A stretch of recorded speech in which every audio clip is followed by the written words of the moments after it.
Bismillahirrahmanirrahim. Welcome to the video session Kentub Publishers. Dear students, for complete understanding of General Science Class 3, you need the following 4 books. The first one is General Science CSS series Kentub Publishers, जो कि already आपके पास है. इसके साथ ज्यादा बेहतर होगा कि चूंकि दीज आर समर वेकेशंस, तो आपके पास समर पैक भी मौजूद हो. जो एसएलओज आप लोग सीखेंगे जनरल साइंस बुक में, उन एसएलओज को कवर करना, उनकी एक्टिविटीज मौजूद हैं आपके समर पैक में. And in the same way आपके पास साइंस बुक की वर्क बुक अगर आपके पास हो, तो आप लोगों की जो लर्निंग है उसकी रीइंफोर्समेंट के लिए this is very supporting book. और उसके पास जो चौथी बुक है मेरे प्यारे बच्चों, that is resource pack. Resource pack हमारे ऑफिशियल वेबसाइट पे अवेलेबल है और कोई भी इधर योर पेरेंट्स, इधर योर टीचर, इधर योर सिबलिंग्स कैन डाउनलोड और आसानी से आप लोग इससे गाइडेंस ले सकते हैं. पिछली क्लास में हमने यंग वंस की रिजेम्बलेंस देखी अपने पेरेंट्स के साथ, और आज हम देखेंगे कि कौन कौन से स्टेप्स है कि जिसमें यंग वंस बड़े होकर अपने पेरेंट के बराबर आ जाते हैं और फिर वो आगे जाके बच्चे पैदा करते हैं और उनके बच्चे बड़े होते हैं और बच्चे पैदा करते हैं और ये सिलसिला चलता है. और इस प्रोसेस को प्यारे बच्चों कहते हैं life cycle. Life cycle means के पूरी लाइफ में कौन कौन से स्टेजेस से होके एक छोटा सा चूजा हैन बन जाता है और हैन दोबारा अंडे दे के चूजे बनाता है. सो इस प्रोसेस को लाइफ साइकिल कहते हैं. और आज इस चैप्टर में हम पढ़ेंगे about the life cycle of hen, the life cycle of cat, and that of butterfly, that of frog, that of sunflower, and that of rose.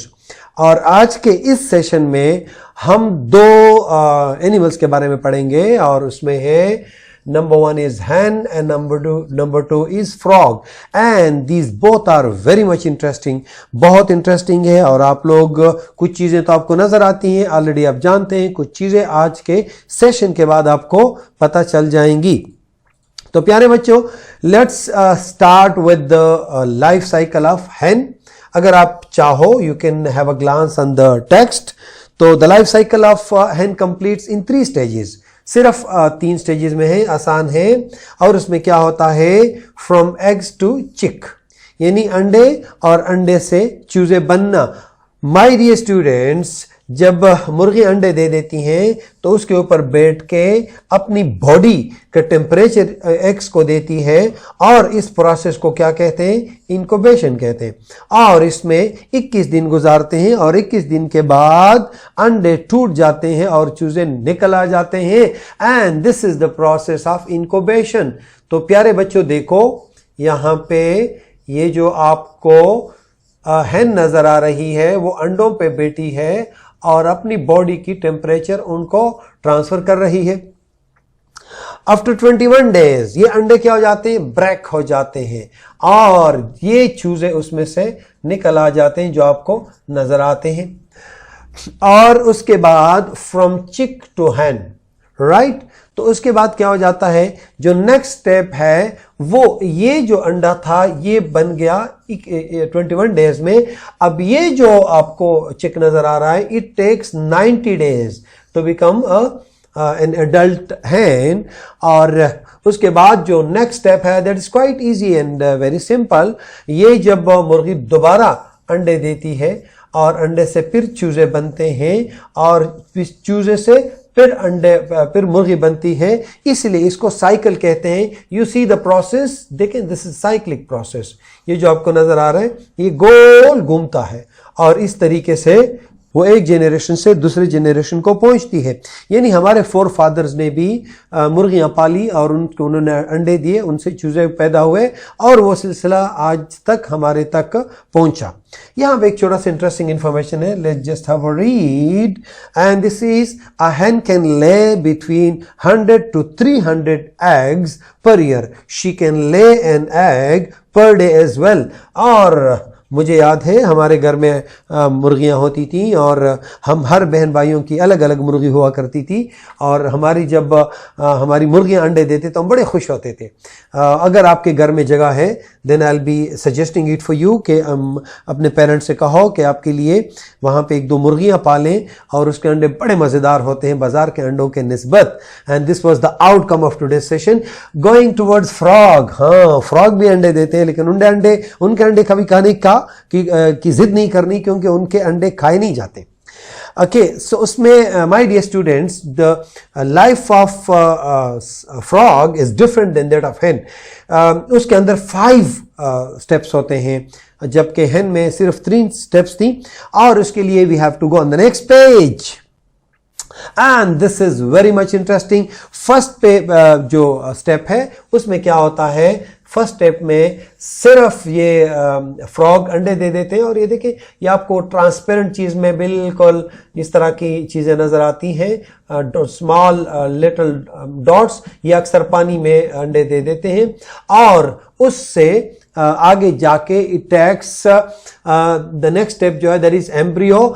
The masses of egg come to form an embryo. Embryo gets food from internal yolk for 21 days. इससे 21 दिन तक ये बन जाते हैं embryo. और embryo में इसके साथ जो खुराक होता है, इसके अंदर जो यॉक नजर आ रहे हैं, यही खाते हैं. यानी दिस इज एम्ब्रियो. और एम्ब्रियो में क्या होता है, एम्ब्रियो में जो एक चूजा बन गया, जो बच्चा बन गया, उसको ये इसका खुराक है जो आपको येलो नजर आ रहा है, ये इसको खाता है और इसकी खुराक के ऊपर वो पलता है. और ये उसके बाद इस शेप में आ जाता है. और इस शेप को क्या कहते हैं प्यारे बच्चों, इसको कहते हैं टेडपोल. और जिस तरह हमने यंग वंस अपने पेरेंट्स के साथ रिजेंबलिंग में पढ़ा था, it is looking like a child of fish rather than that of the child of frog. तो आप लोग इसको जरूर देखें प्यारे बच्चे. क्या है ये टेडपोल, जब बड़ा होता जाता है तो इसमें ये आपको फ्रंट, अभी नेक्स्ट स्टेप में जो फ्रॉगलेट है, छोटा फ्रॉग है, इसमें इसके हाथ और पांव प्रोमिनेंटली बाहर आ गए. और ये अब यहाँ तक लगने लगता है कि दिस इज अ फ्रॉगलेट, एक छोटा सा फ्रॉग है. और इसका मुंह और आईज ये सब कुछ बन जाता है. अगले स्टेप में इससे ये दुम कट जाती है. और जब दुम कट जाती है, then this is called as a complete frog.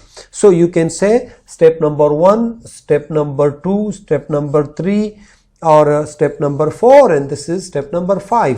आप जरूर याद रखें मेरे प्यारे बच्चों, eggs enclosed in jelly like the masses, and matlab first one is egg, number 2 is embryo, number 3 is tadpole, number 4 is froglet, and number 5 is adult frog. So this is very interesting activity.